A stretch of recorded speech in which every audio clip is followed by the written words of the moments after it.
Hello bachcho, let's see the question. The question says that a metal cube of edge 3 upon 10 meter is melted and formed into 3 smaller cubes. If the edges of the 2 small cubes are 1 upon 5 meter and 1 upon 4 meter, find the edge of the third smaller cube.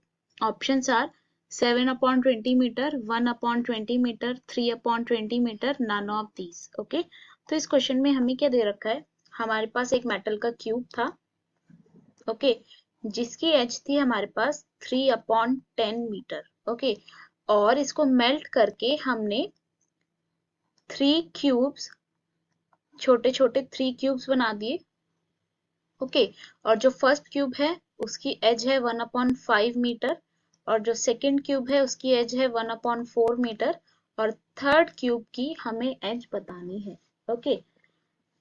तो इस question में हम जो हमारे पास larger cube है उसकी as ले लेते हैं हम कैपिटल आर, और जो स्मॉलर क्यूब्स हैं उनकी हम एज ले लेते हैं R1, R2 and R3, okay. तो हम यहाँ पे लिखते हैं let edge of big cube are edge of first small cube हम बोल देते हैं R1, और edge of second small cube R2, edge of third small cube R3, okay. और R कैपिटल R की वैल्यू हमें दे रखी है 3 अपॉन 10 मीटर, और R1 की वैल्यू हमें दे रखी है 1 अपॉन 5 मीटर, R2 की वैल्यू हमें दे रखी है 1 अपॉन 4 मीटर, और R3 की वैल्यू हमें बतानी है, ओके। तो यहाँ पे हम की कॉन्सेप्ट यूज करेंगे,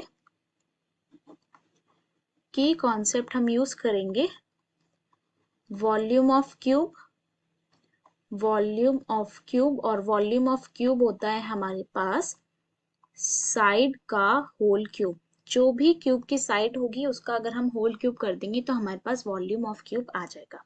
तो इस क्वेश्चन में हमने देखा था कि एक लार्जर क्यूब को मेल्ट करके हमने 3 स्मॉल स्मॉल क्यूब्स बनाए हैं, तो इट मीन्स जो हमारे पास लार्जर क्यूब का वॉल्यूम होगा वो तीनों क्यूब्स में डिवाइड हो जाएगा। तो हम यहाँ पे लिखेंगे volume of big cube is equal to volume of first small cube plus volume of second cube small cube plus volume of third small cube, okay. और वॉल्यूम ऑफ बिग क्यूब मतलब as जो हमारी होगी उसका whole cube, और as हमने ली थी capital R, तो ये हो जाएगा हमारे पास कैपिटल आर का होल क्यूब। ऐसे ही स्मॉल क्यूब्स की एज का क्यूब हो जाएगा, तो R1 का क्यूब प्लस R2 का क्यूब प्लस R3 का क्यूब, और कैपिटल आर की वैल्यू हमें दे रखी है 3 अपॉन 10, तो 3 अपॉन 10 का क्यूब, और इज इक्वल टू 1 अपॉन 5 का होल क्यूब प्लस 1 अपॉन 4 का होल क्यूब, और R3 की वैल्यू हमें फाइंड करनी है। तो इसको हम कैलकुलेट करेंगे तो ये हमारे पास हो जाएगा 27 अपॉन 1000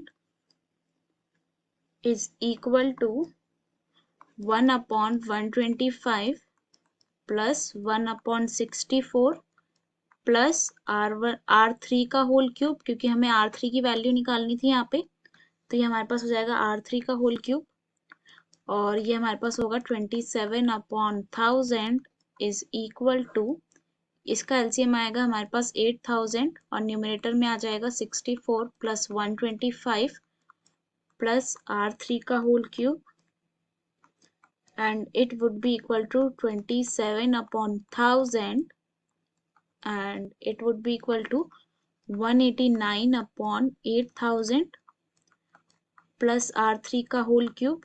तो हमारे पास R3 का होल क्यूब आ जाएगा 27 अपॉन 1000 माइनस 189/8000 और इसका एलसीएम आएगा हमारे पास 8000।